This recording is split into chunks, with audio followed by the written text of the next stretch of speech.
Na tash kemi kuzhinier që janë ma të mirë janë burrat se gratë. Kryerja e punëve në shtëpi është një çështje që krijohet fillon me familje, është një farë lloj edukate. Si e edukun familje, si kush sa punon edhe si punon.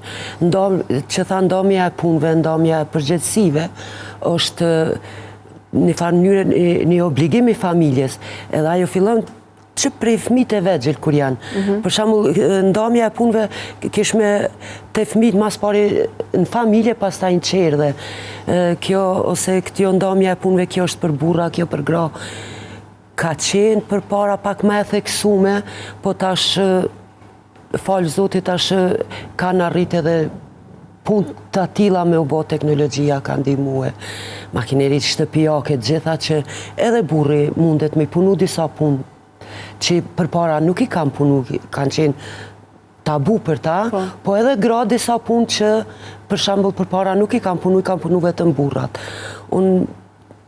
Nëse unë e flas personalisht për familjen time, na për shembull nuk është që kemi pas edhe shumë punë të ndame, po më po them, rrethonat kanë qenë të tilla për shembull që disa punë edhe nëse ke desh nuk ke mujt me i përfundu, me i kry ti vetë si gru, ose punë të grave nuk ka mund burrat me i kry, me gatu.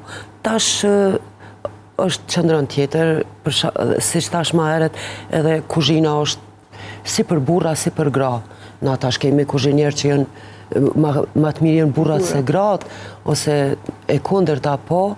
Me rëndësi është që me u arrit një harmoni, një përgjegjësi në familje, që punë të me kry gjithë bashkë, kur të kryjnë punë me kry gjithë bashkë, kur të ulen me ullë gjithë bashkë.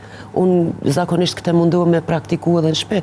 Unë e kam dy vajza të rrituna, janë ato, po si thash, edhe sot vetë puna, aktiviteti, dinamika, për shembull, nëse unë jam ma tepër në shtëpi, unë e kryj ma shumë në shtëpi, kur janë vajzat, kryjnë ato në shtëpi. Kështu që mundohemi me bo një farë balansi, cilat kemi kohë ma shumë më mirë me punë të shtëpisë.